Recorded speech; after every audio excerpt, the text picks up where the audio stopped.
right, welcome everyone. My name is Coach David, and I'm here with College Admission Secrets, more specifically with Ivy League Admission Secrets today to do a little bit of a walkthrough of school-specific applications. Now, a lot of our families might have heard of the UC application, the CSU application, the Common application. Some students have probably already heard of the Coalition application as well. But there are even more applications outside of that, and there are applications that are school-specific, okay? Now, today, right, before we kind of get into that, I want to do a little bit of an intro. Our group is growing at a quick pace, right? And so I want to make sure that everyone understands why we're here and who we are, okay? So let's kind of get straight into that, right? So first off, I'm Coach David. I'm here, right?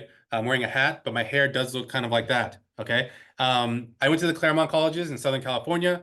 I am a former attorney, right? And I was an undergraduate and law school admissions reader, right? I've worked in college admissions and financial aid for the last 15 years. I've been able to save our families millions of dollars over the course of that 15 years. And I have students that have been accepted to every single Ivy and Ivy Plus school that you can think of, right? And hopefully I can help your students succeed as well, right? My co-host is Coach Tony, right? He is the founder of College Admission Secrets. He gave up on a full ride to UCLA and UCI to go to UC Berkeley to get away from home, right? After graduating, he worked as a UC Berkeley admissions reader. He also worked at UCLA as an outreach director, and he started his own high school. He was a liaison at Magoosh Test Prep, one of the largest test prep companies in America. He also was TikTok's first educational partner, and he has also been doing this for the last 15 years, okay? So we are the two hosts of this Ivy League admissions group, right? We try to bring you new, exciting things every single week, right? We are here every week on Thursdays at 6 o'clock, okay? Now, like I said, we have gotten students into every single one, right? But, here are just some of our most recent from our last year, right? We had a student in at Caltech. We had students in at Rice. We had students in at Emory, Stanford, Columbia, Cornell, Berkeley, right? But in today's session, right, we're not talking about any of those. We're actually going to be talking about two applications, okay? This week, we're going to talk about Georgetown, and we're going to talk about MIT.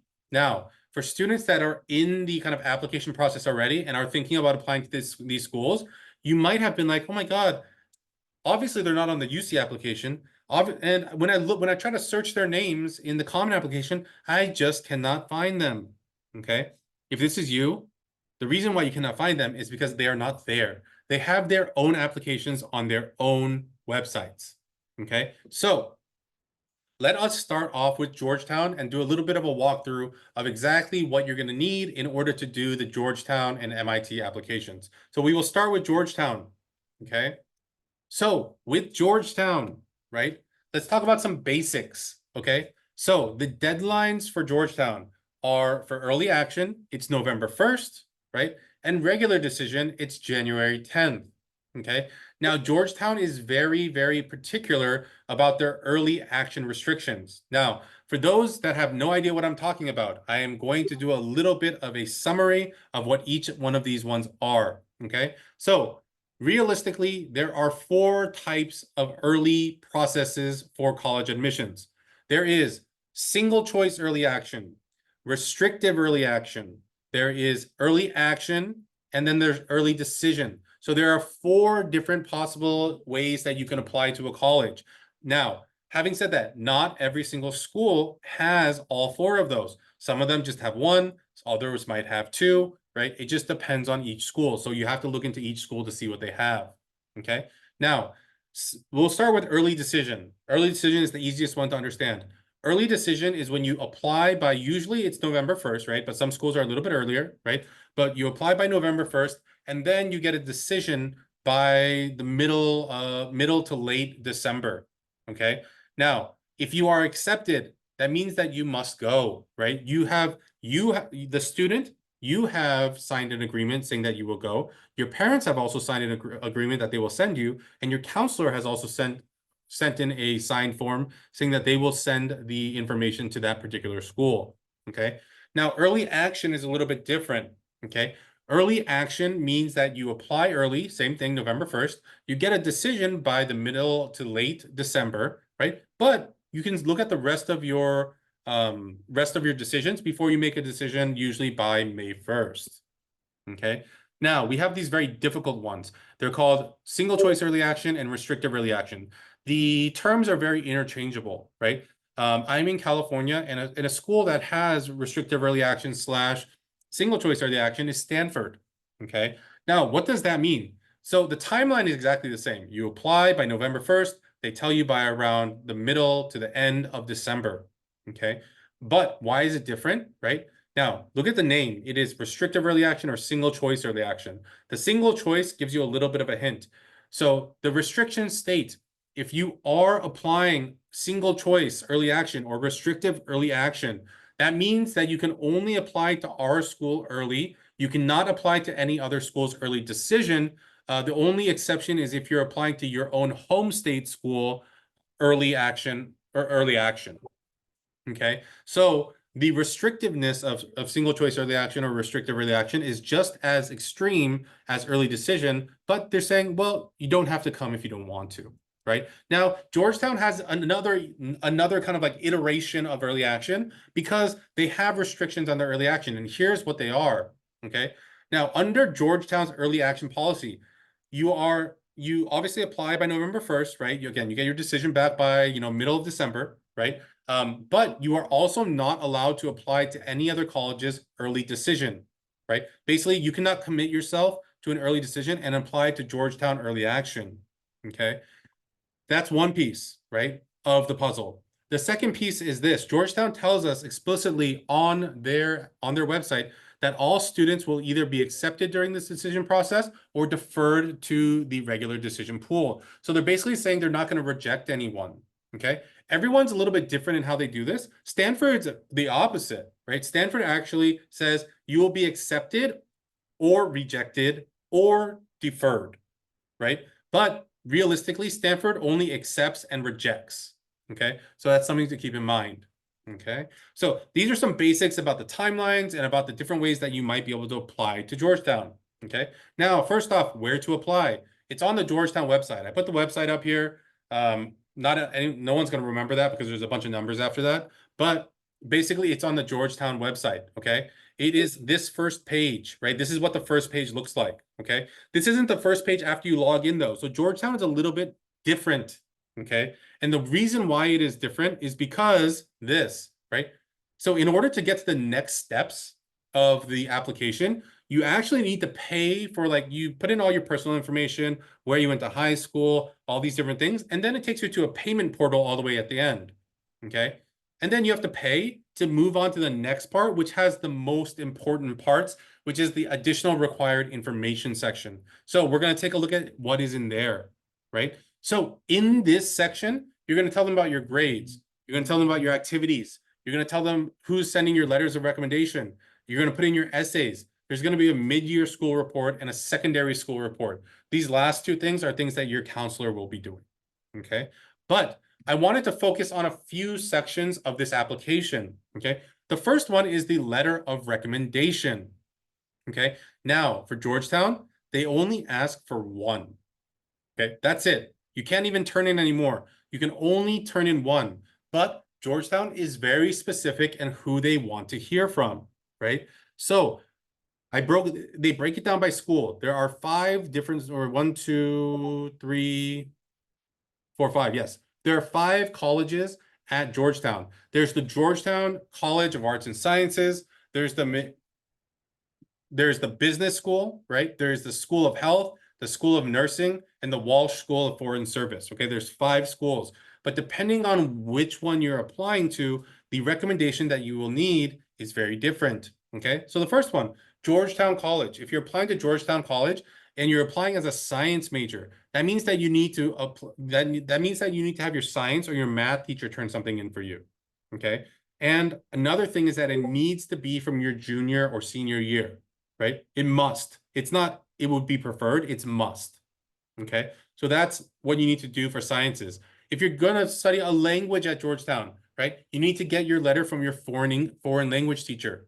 Okay, and if you're part of any of the other programs, it could be a teacher of your choice, but it needs to be from a core subject area. So science, math, history, English. Okay, remember those 4 core areas.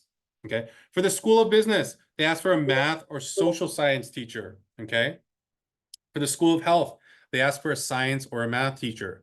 For the School of Nursing, science or math teacher. While School of Foreign Service, it's a teacher of your choice in a core subject area.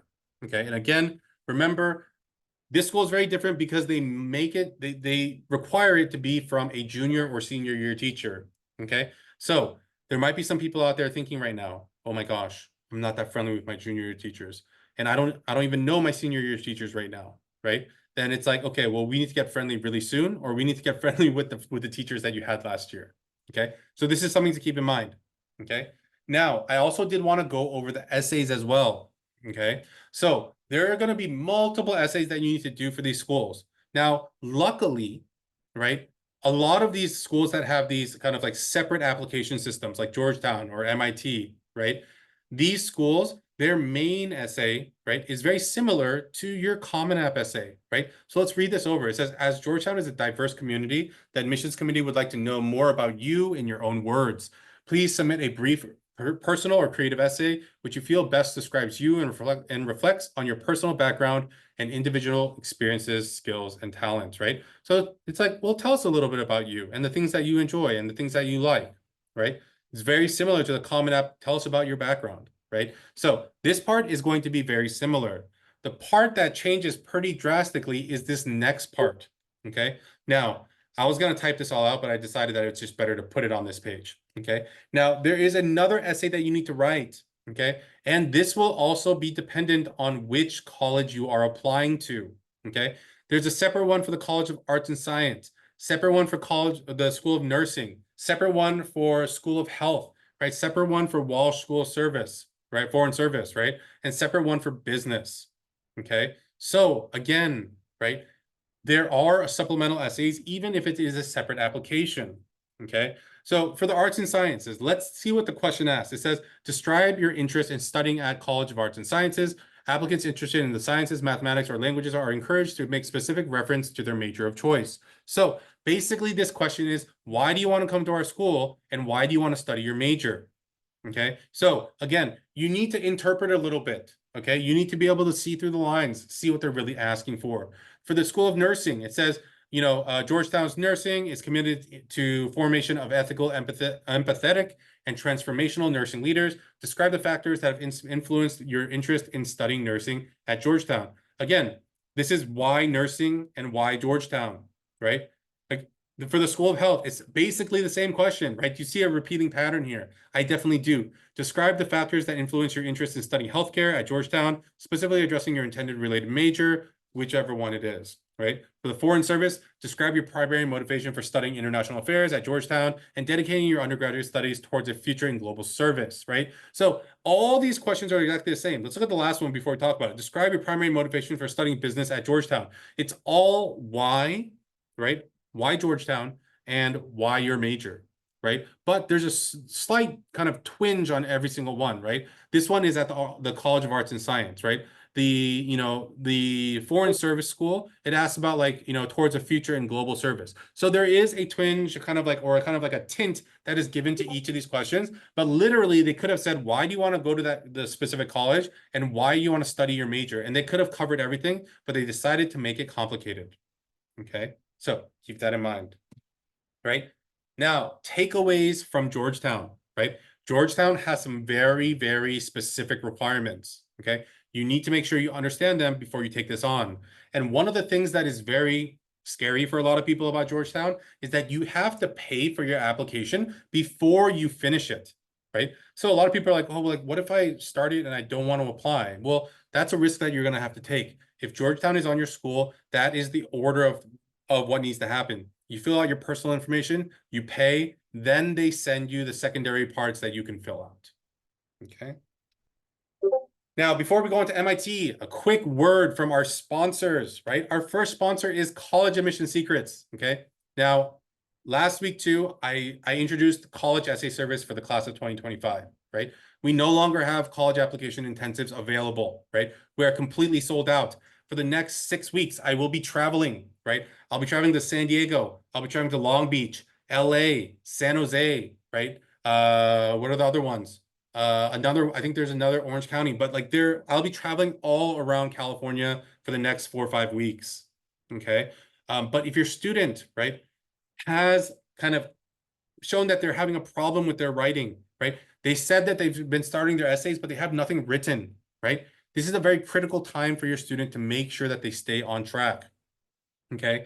Now, a lot of students that you might see around might be like, oh yeah, we haven't started on anything yet, right? But our students in our coaching programs that have been to our college application intensives or that are coming or are part of our college essay service are 3, 4, 5 drafts in. They're close to finished with a lot of their main essays and their supplementals, right? So if describes you, please text essay to 415-938-8721 so we can get you more information about being part of our college essay service. It is all asynchronous. You turn things into us, right? We take a look at it. We give you feedback. We give you suggestions. We record a video for you and send it back to you. Okay. So it's flexible, right? So your student can kind of do it when they have time, but they get the feedback that they need to keep moving forward with their essays, right?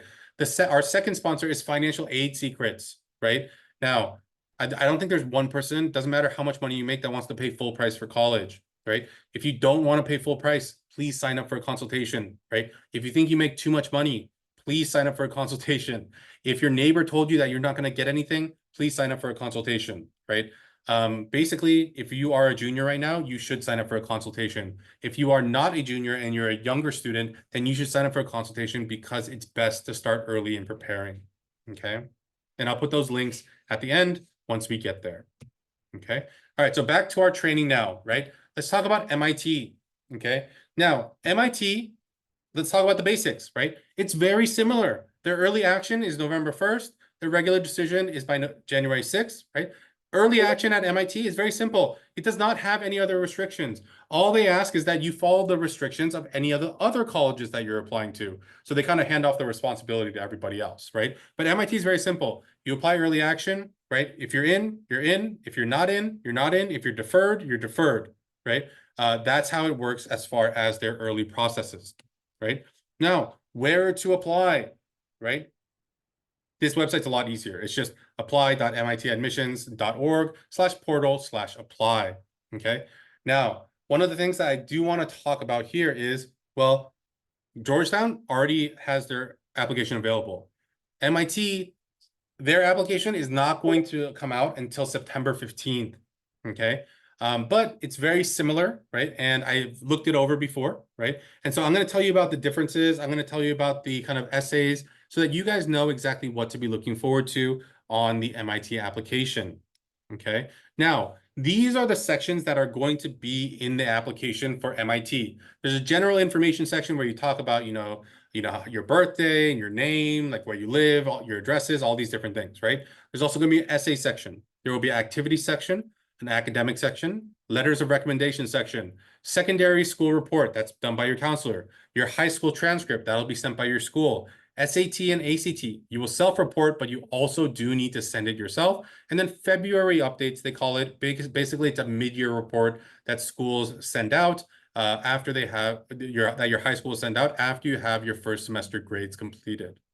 Okay, but there are a couple sections here that I want you to kind of look into, right?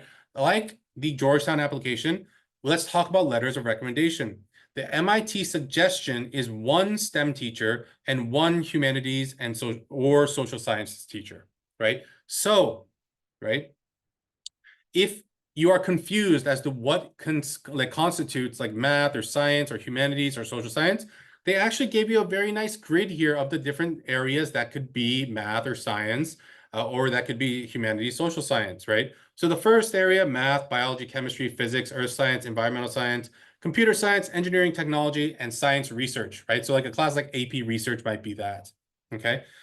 For the humanities, social sciences, you have English, history, foreign language, classics, economics, government, psychology, social studies, and geography, okay? So if you have teachers that you are friendly with and that really like you in these subject areas, again, one from the top and one from the bottom. That's what you should be looking for, right? Now, generally speaking, that is what we actually tell students to look for. One STEM teacher, one humanities, social science teacher, right? It just gives the readers of your application a little bit more variety to look at. right? Okay. So that's one area. Now, the essays, again, the 2025 application is not out yet, right? But I am assuming, because a lot of schools do not change their essays from year to year, that this will be the questions that they ask you to answer. Okay. Now, unlike the common application that has like a long personal statement that you're turning in, right?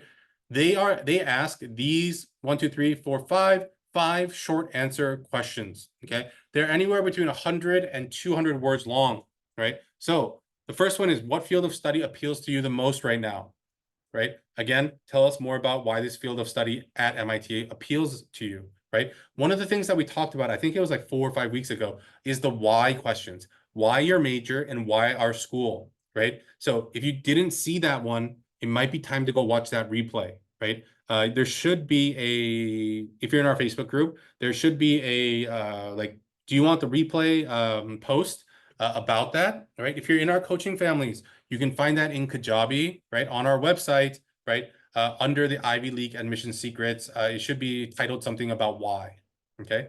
Now, the second one here is, we know you lead a busy life full of activities, many of which are required of you. Tell us about something you do simply for the pleasure of it, okay? One of the pieces that we always talked about was that colleges want to know who you are as a person, like your personal interests and passions, right? MIT shows us that that is true. Okay, there's other schools that ask this question as well. They're not asking, oh yes, well, in my free time, I study for, AMC math competitions. They're not asking for that. It's literally just for pleasure, right? Now, again, there might be someone that does, AMC math, or, maybe it's, USA, like computing Olympiad or biology Olympiad. They might do that for fun, right? But realistically, students, right? You guys are doing other things for fun, right? But tell them about it, right? The third one, how has the world you come from, including your opportunities, experiences, and challenges, shaped your dreams and aspirations, okay? Again, they want to know about your background, right? Next one, describe one way you have collaborated with others to learn from them, with them, or contributed to your community together. Again, this one is asking, what have you done for your community, right? Last one here is, how did you manage a situation or challenge that you didn't expect? What did you learn from it? Okay. They want to see how your brain works. They want to understand how, like, in certain situations, how do you react, right? These are all questions about, right, your motivations, your personality, right? What you think is important, right? They want to know more about you. It's not about your grades. They never ask about, tell us a class that you enjoyed. They don't ask you how many APs you've taken. They don't care about any of that. What they want to know is, okay, yeah, everyone that's applying to our school, they're smart kiddos, right? But what makes you different than everyone else that is applying, right? And these are the things that are going to do that for them. Okay. All right. So takeaways from here, right? Next year's application will be out in about a month and a half, right? We might go over it. We probably won't, because it's going to be exactly the same, right? And so, depending on the situation, we might bring it up again. We might not bring it up again, but at least you know exactly what needs to happen. Okay. Now, one of the things that we always do is we have an invitation to work with us, right? Here at College Admission Secrets, right? We like to give all the information out that we can, right? Now, if you want to talk to us further about kind of like, working with our program, things like that, right? This is how it's going to work, right? In our coaching program, we have, college selection support, college career exploration, major strategy support, right? We also help with your academics, choosing classes in and out of high school, right? Including community college classes and other course recommendations, right? Activities wise, we help with your personal project. We help making sure that your activities are the best that they can be. We also have support in finding internships and research programs as well, right? When it comes to the final application, right? One of the things that we pride ourselves on is that we help students with as many as we can, right? Our student last year that applied to the most colleges applied to 43, okay? There's unlimited essay revisions and review, right? And the college application intensive that is now sold out is included in your package, okay? As far as support, there's always someone there, whether it's our client experience team or the coaches, right? We have office hours every single day, sometimes multiple times a day.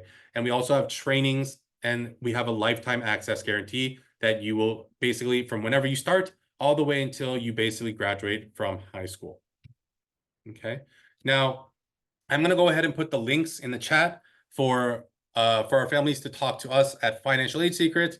Also, for our families to talk to us in an assessment call for college admission secrets, right? But at this time, I do want to kind of turn it over for Q&A, right? So if you do have any questions, please make sure to put those in the Q&A or in the chat, and I will make sure to get to them for you. Okay, so thank you guys for being here. I'm going to go ahead and put the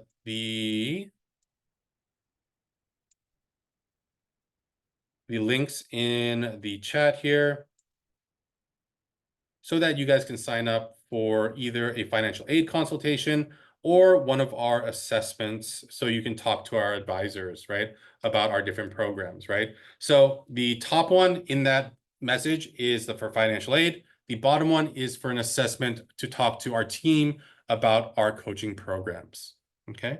But I'm going to open it up for Q&A now. So if you guys do have questions about anything, about the Ivy Leagues in general, about college in general, right? About your student and their college list, or like kind of an early decision school that you're thinking about.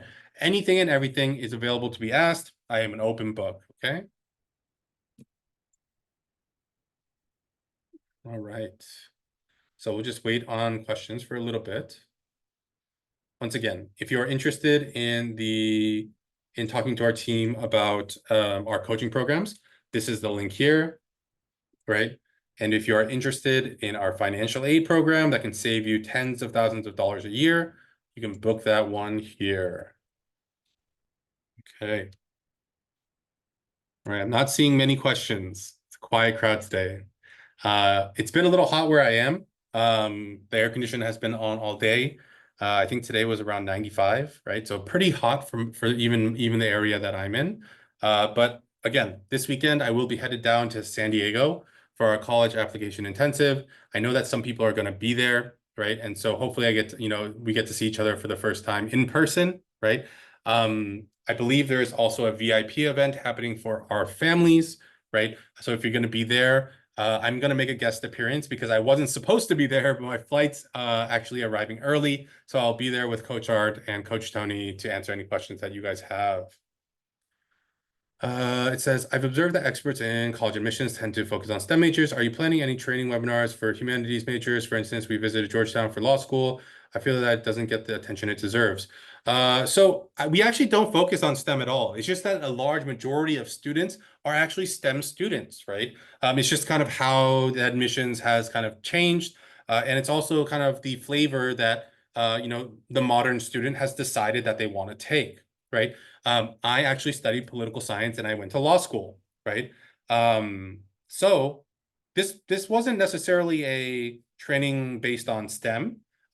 We actually, whenever we have trainings, on STEM areas or different areas, we actually how many weeks ago was that? I think about like 3-4 weeks ago when we talked about the different academic tracks that you can be on. We talked about, STEM students, right? We talked about engineering students. We also talked about the students that are going to social sciences as well, right? We have a question here that says, what is a student focused on more on meaningful activities instead of college courses during the summers? Will this be a disadvantage for students' application? So here's like a really good question, right? Just because you're not a STEM student doesn't mean that you don't need to be pushing academically, right? I actually find that for students that are in those kind of humanities or social sciences, unfortunately, you have to push harder, right? Because they're going to expect you to push hard in math and science because, well, those are core courses and you should be taking the most rigorous classes that you can anyway. But then while engineering or kind of like, science students, right, but maybe they're not taking AP English, but that's something that they're going to expect you to take because that's in your area of interest, right? They're also going to expect you to take AP or honors levels history classes, right? So students that are going to humanities or social sciences, sometimes they get the short end of the stick. The reason is because they need to be pushing in more areas than students that are going into kind of STEM areas need to be, right? So unfortunately, you need to be taking those classes, right?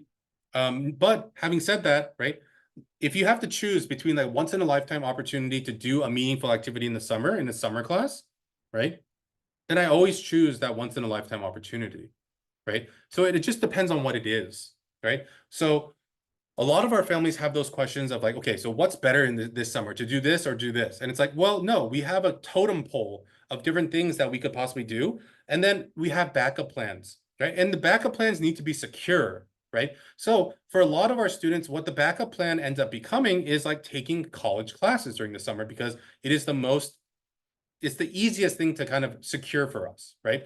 They might be applying to other like very rigorous summer camps or this or that or so on and so forth, right? And we don't know if they're going to happen, but we always need to have a backup plan, right? So it all depends on your student, what their interests are, what their options are for the summer, right? But the question becomes, when you say meaningful activity, what does that really mean, right? Um, are they getting a part-time job at Jamba Juice, right? Or are they going and, doing humanitarian work in a, war-torn country, right? So the question becomes there's too many variables, right? So if the meaningful activity has a huge amount of importance to that student, then yes, okay, makes sense, right? But otherwise, we should have a backup plan that does include academic rigor. All right, thank you guys for those questions, right? So I'll do last call for questions just because I want to make sure that I get you guys out of here on time. But once again, the links are in the chat, right? We don't bite, and it doesn't cost anything, right? If you have questions about college admissions, if you have questions about financial aid, and you just don't know what's going on, there's too much information out there and you need one solid answer, that's why we're here, right? Again, in that first assessment call, you can't even buy anything from us, right? We just give you information, try to understand your situation, and give you some tips and tricks, right? For your financial aid, right? For the financial aid consultation, we will talk to you about your family's financial situation. And then we will kind of say, hey, these are the things that we've been able to do for families in your situation. If it makes sense for you, we'll explain our program. If not, it's okay. We can part ways, right? But I will leave you with some tips and tricks as well, right? So it's all about getting information out there. That is our main goal. Okay. All right, all right. Okay, so I don't see any additional questions. Again, thank you guys for spending a little bit of time with me today. Once more applications come out, because they don't all come out on August 1st, there might be additional schools that have changed to having their own applications or this or that, but we will make sure that you guys understand exactly what's going on, right? Now, just a little bit of a teaser, right? I'm not sure if I'm going to be doing it the week after next or if Coach Tony's going to be doing something this week, but the ACT has changed. Okay, so for those of you that don't know, the ACT has changed. Go look it up, right? And we will explain it a little bit further the next time we get together. Okay, so I look forward to talking to you guys again. If you guys do have any questions, make sure to reach out to us, email, Discord, right? Facebook Messenger, whatever way you can get a hold of us so that we can help your family succeed. Okay, it was great talking to you guys tonight. If you guys do have additional questions, I will be happy to answer them later on. Look forward to Coach Tony talking possibly about the ACT next week. All right. Everyone have a good night, and I will talk to you guys soon. Bye-bye.